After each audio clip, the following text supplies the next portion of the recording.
2 Chronicles 33.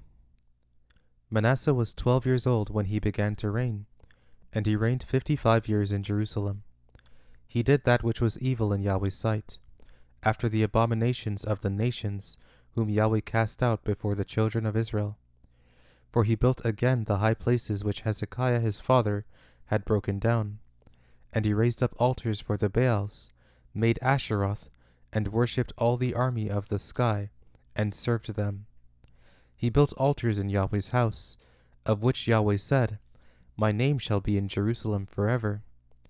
He built altars for all the army of the sky in the two courts of Yahweh's house. He also made his children to pass through the fire in the valley of the son of Hinnom.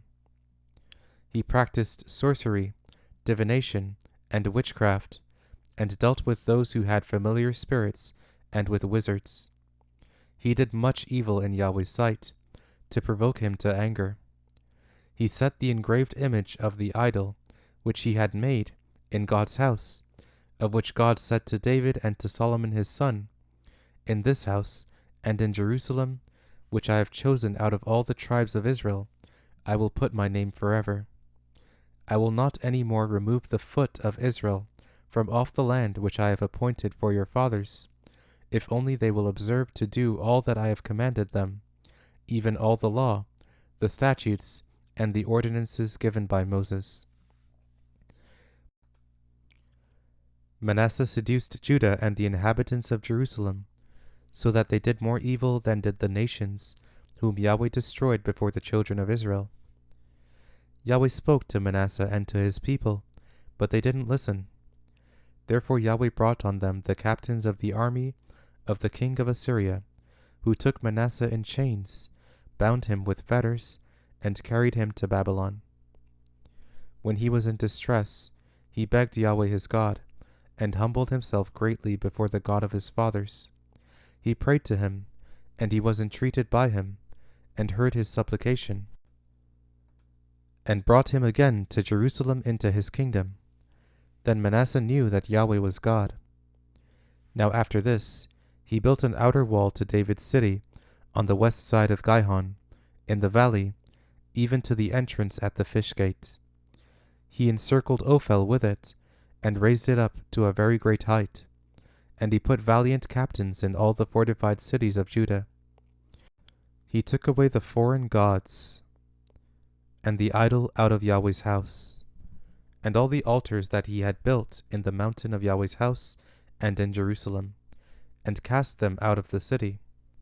He built up Yahweh's altar, and offered sacrifices of peace offerings and of thanksgiving on it, and commanded Judah to serve Yahweh, the God of Israel. Nevertheless the people still sacrificed in the high places, but only to Yahweh their God. Now the rest of the acts of Manasseh, and his prayer to his God, and the words of the seers who spoke to him in the name of Yahweh, the God of Israel, behold, they are written among the acts of the kings of Israel. His prayer also, and how God listened to his request, and all his sin, and his trespass, and the places in which he built high places, and set up the Asherah poles, and the engraved images before he humbled himself, behold, they are written in the history of Hosea. So Manasseh slept with his fathers, and they buried him in his own house, and Amon his son reigned in his place.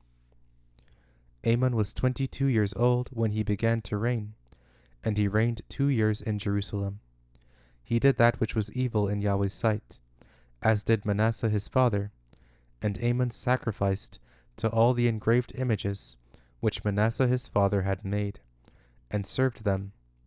He didn't humble himself before Yahweh, as Manasseh his father had humbled himself, but this same Amon trespassed more and more. His servants conspired against him, and put him to death in his own house. But the people of the land killed all those who had conspired against King Amon, and the people of the land made Josiah his son king in his place.